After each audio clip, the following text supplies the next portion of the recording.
What's happening, folks? Today's going to be a very short street photography POV video. I say street photography, it's just me taking pictures in my neighbourhood, but it's still kind of street photography, it's in the street. But social distancing, all that stuff, I've got to kind of make it work as much as I can. I think this is also a relevant way of exploring some way of still making street photography when you don't have access or can't really be making that traditional style of it. And it's also just good practice for your compositions, for your, to see the light better and just kind of flex your photography creative muscles. Right before I start this video, I want to talk about a photo that I've missed because I didn't carry my camera. I've been doing this project since like December now. I've been carrying the camera with me every single day when I walk the dog, and I even carry it when I'm walking the 7-minute walk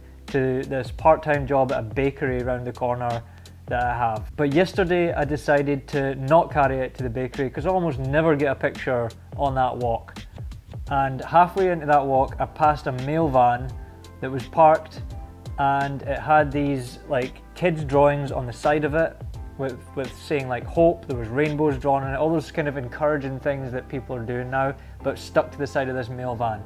And there was a mail worker standing at that big sliding door, zip tying a flag onto the mirror of it. And I couldn't believe I didn't have my camera, and I didn't react quick enough to think about using my phone. And then this morning, I'm walking there again, and that van is parked there again in the same exact spot, but the door's closed and the guy's just sitting inside the cab. And the flag's on the mirror still, and it's kind of an interesting shot, but without the gesture of that mail worker tying the flag on to the mirror. He had a mask on as well. It just doesn't really stand up as well, and I'm annoyed about that, and I can't believe that that was the one day that I decided not to carry the camera.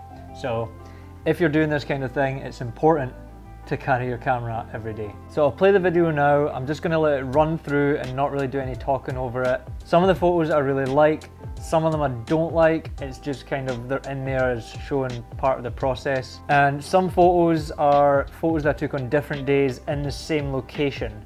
So you might see variations of the same one, and the ones I took on different days are the ones that I prefer to the one that I shot on the day where I filmed this. I should really just film this more often, and then I'll have more of that footage to do. I'm going to do that in the future for the next few weeks until this is done with. I'm always going to film it as well. Jeez. Alright, let's just play the footage.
In doing this project, I feel that I've started to understand my own photography better.